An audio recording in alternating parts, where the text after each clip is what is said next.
ప్రభునందు ప్రియులైన మీకందరికీ క్రిస్మస్ శుభాలు. ఈ ప్రత్యేకమైన సమయంలో దైవ స్నేహం లోక స్నేహం అనే ఈ స్కిట్ ద్వారా మీ ముందుకు రావడానికి ఇష్టపడుచున్నాము. ఈ స్కిట్ ద్వారా దేవునితో సహవాసం చేసేవారు ఎలా వర్ధిల్లుతున్నారో, సాతానుతో సహవాసం చేసేవారు ఎలా పతనమవుతున్నారో తెలుసుకొని మన జీవితాలను సరిచేసుకుందాము.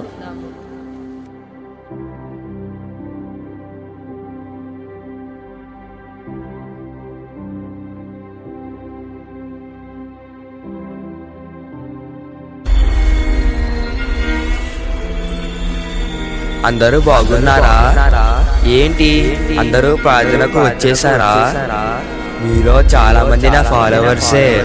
నన్ను చూడడానికి మీరు వచ్చారు కదా, నా ప్రభావం ఎలా ఉంటుందో చూపిస్తా.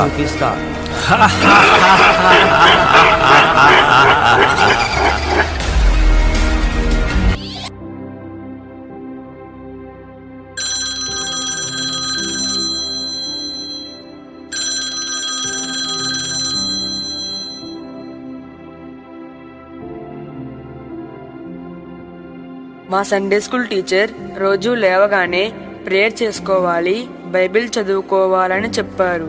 సో నేను ప్రతిరోజు ఉదయం లేవగానే ప్రేయర్ చేసుకోవాలి, బైబిల్ చదువుకోవాలి.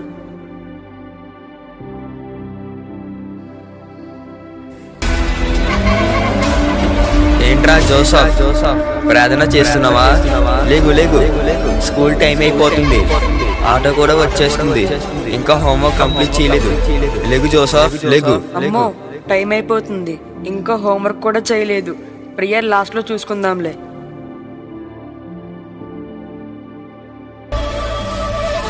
చూసారా, వీడు మా వాడే, చెప్పగానే నా మాట ఎలా విన్నాడో.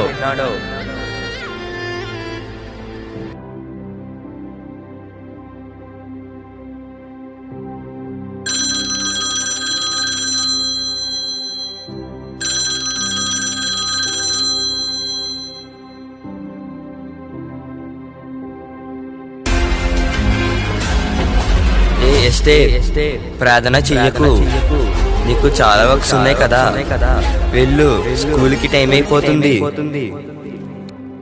సతానా పో, నేను నా దేవునికి మొదటి ప్రాధాన్యత ఇస్తాను. యేసయ్యా, మీకే స్తుతులు స్తోత్రాలు.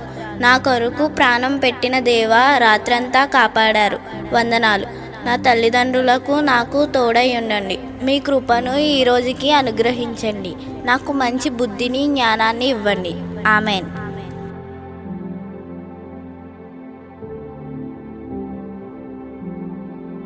జోసెఫ్ అలా రోజు ప్రార్థన చేసుకోకుండానే స్కూల్కి వెళ్ళిపోతూ ఉంటాడు. కాబట్టి సాతానికి జోసెఫ్ రోజు అవకాశం ఇచ్చేవాడు. కానీ ఎస్తేరు ప్రతిరోజు ప్రార్థనతోనే ప్రారంభించేది. కాబట్టి దేవుడు ఎస్తేరుకి తోడై ఉండేవాడు. తన స్కూల్లోనూ సమాజంలోనూ ఎస్తేరుకి ఒక మంచి సాక్ష్యం ఉండేది.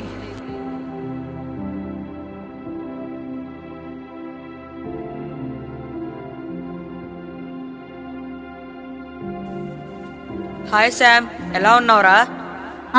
బాగానే ఉన్నాను రా. అరే శామ్, ఈ సండే ఈవినింగ్ 6కి మా చర్చ్లో యూత్ మీటింగ్ ఉన్నది, నువ్వు తప్పకుండా రావాలి. ఒరే శామ్, నువ్వు సండే ఈవినింగ్ చాలా బిజీ కదా, నువ్వు గానీ మీటింగ్ వెళ్తే ఫుల్ ఫండ్ మిస్ అయిపోతావు. అసలుకే మన ఫేవరెట్ హీరో మూవీకి వెళ్దాం అనుకున్నాముగా, యూత్ మీటింగ్లు ఎప్పుడు ఉండేవేగా. వస్తాను అని పీటర్కి అబద్ధం చెప్పి పంపేవాడిని, లేకపోతే నీకు భక్తి లేదని వాడు అనుకుంటాడు. నో శామ్, అలా చెప్పొద్దు, అబద్ధం నాకు నచ్చదు. వస్తానురా పీటర్, నాకు నీకులాగానే చర్చ్ ప్రోగ్రామ్స్ అంటే చాలా ఇంట్రెస్ట్ రా. ఓకేరా శామ్, నీకోసం వెయిట్ చేస్తూ ఉంటా. బాయ్ రా. బాయ్ రా.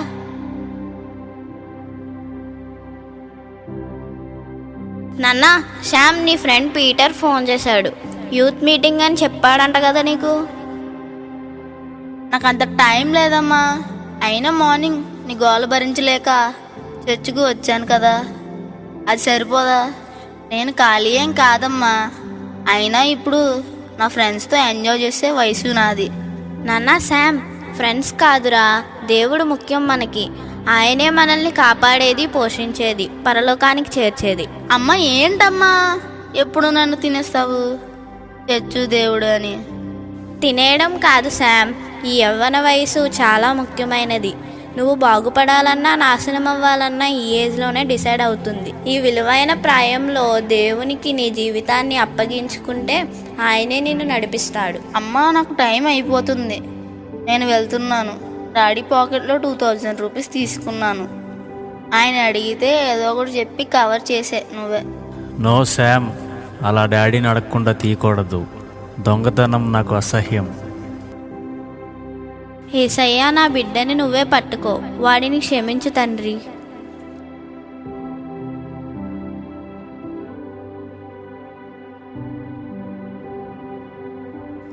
శామ్ గారు ఇంకా రాలేదేంటి? కాల్ చేద్దాం. అబ్బా, స్విచ్ ఆఫ్ వస్తుంది. దేవా, యేసయ్య, శామ్ని మీరే పట్టుకోండి. ఏంటి పట్టుకునేది? వాడి నా ప్రియమైన బిడ్డ. వాడికి లోకంలో పాపాలన్నిటిని అందంగా చూపిస్తున్నాను. చివరికి వాడి జీవితాన్ని నాశనం చేస్తాను.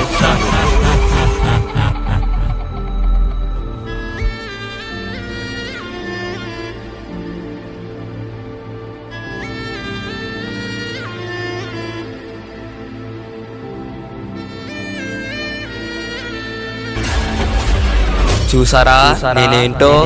వీడికి లోకం చూపించి నాశనం చేశాను.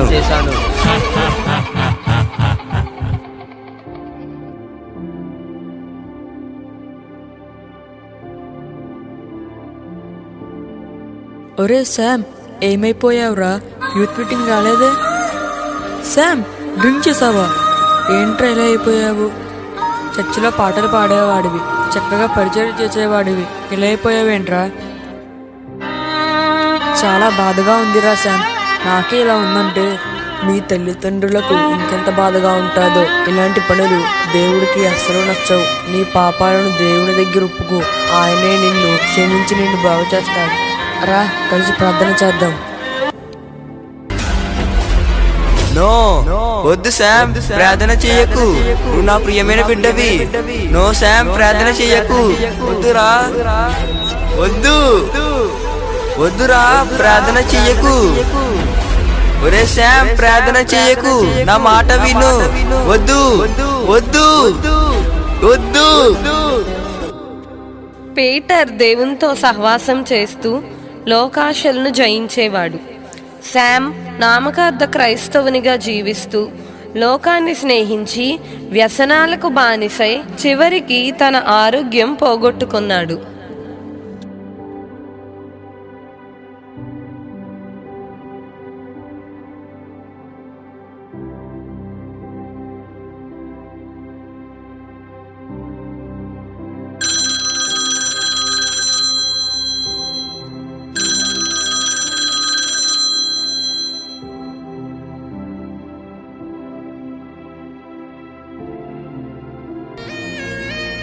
ఏంటి సుగుణ, ప్రార్థన చేసుకుంటున్నావా? అర్ధరాత్రి వరకు టీవీ ముందు కూర్చుని సీరియల్ చూసావుగా? ఆ ఎపిసోడ్ గురించి మీ పక్కింటి సువార్తతో చెప్పు త్వరగా. అమ్మో, అర్జెంటుగా వెళ్ళి మా సువార్త వదినతో చెప్పాలి.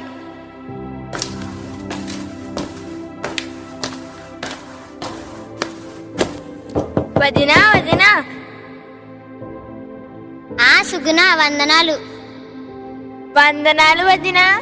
ఏంటి సుగుణ, పొద్దున్నే పిలిచావు? వదినా, వదినా, నిన్న సీరియల్లో సస్పెన్స్ లో పెట్టి ఆపేశాడు వదినా. అసలు ఆ డైరెక్టర్ గారిని పట్టుకుని 4 గుద్దులు గుద్దారని అనిపించింది. ఎందుకు సుగుణ అంత టెన్షన్ అయిపోతున్నావు? అలా రేపు ఈ టయానికి వస్తుంది కదా.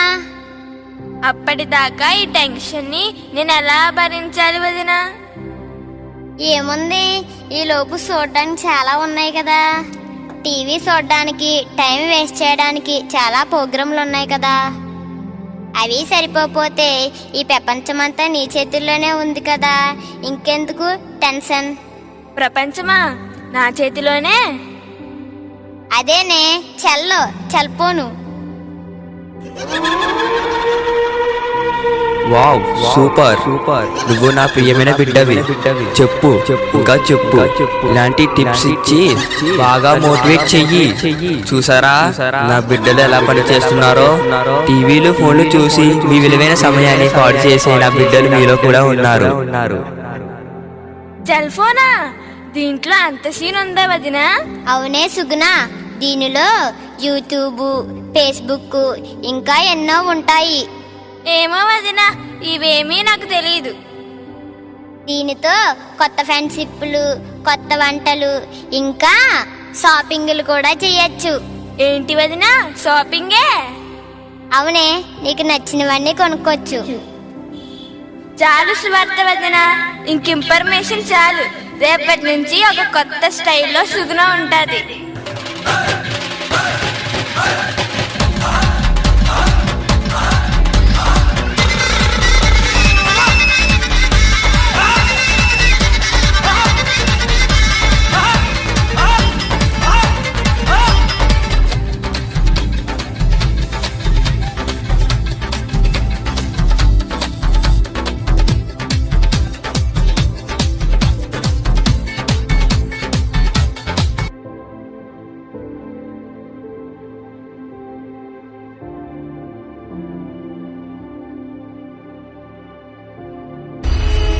ఈ ఫోన్ అనేది నా ఆయుధం. ఈ ఆయుధంతోనే అనేక మందిని పడగొడుతున్నాను.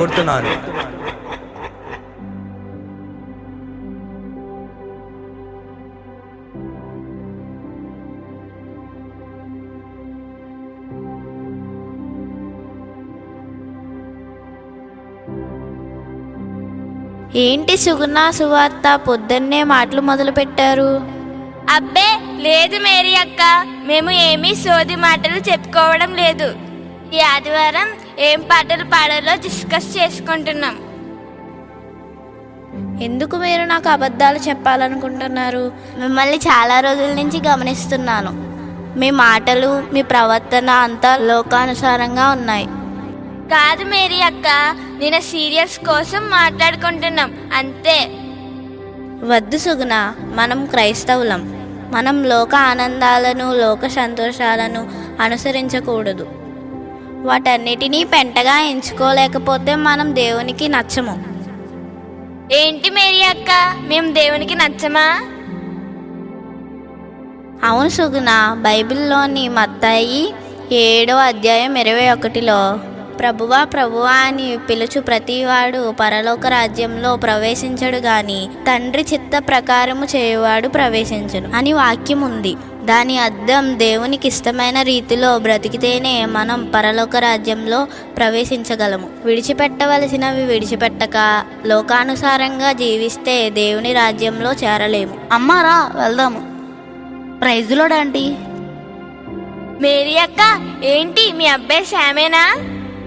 అవును, మా అబ్బాయి శామే. మీకులాగానే మా బిడ్డను చూచి చాలా మంది ఆశ్చర్యపోతున్నారు. అవును మేరీ అక్క, మీ అబ్బాయిని చూస్తే చాలా ఆశ్చర్యమేస్తుంది. వాడొకప్పుడు లోక వ్యసనాలకు బానిసై జీవితాన్ని పాడు చేసుకున్నాడు.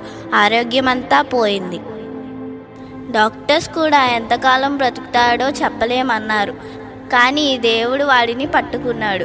శామ్ వాడు చేసిన పాపాలన్నిటినీ బట్టి దేవుణ్ణి క్షమాపణ కోరాడు. ఆశ్చర్యకరంగా దేవుడే వాడిని స్వస్థపరిచి మార్చాడు. అవును మేరీ అక్క, శామ్లో చాలా మార్పు వచ్చింది. ఈ రోజు నుంచి నేను కూడా దేవునికి ఇష్టమైన జీవితం జీవించాలని ఆశపడుతున్నాను. ఏ సుగుణ, ఏంటి మార్పు? సుగుణ నిన్నే. ఏ సుగుణ నిన్నే. అవును మేరీ అక్క, మేము కూడా ఈ టీవీని, ఫోన్ని పక్కన పెట్టి దేవునికి ఇష్టంగా బతుకుతాము. నువ్వు కూడానా? అయ్య బాబోయ్, నా పని అయిపోయింది. మీరు కూడా మాకు వలె మీ గృహాల్లో నుంచి దేవునికి ఇష్టమైన దానిని తీసివేసి సాతాన్ని తరిమి కొట్టండి. అయ్యో వద్దు వద్దు, నన్ను కొట్టద్దు, నేను వెళ్ళిపోతాను. వద్దు వద్దు వద్దు.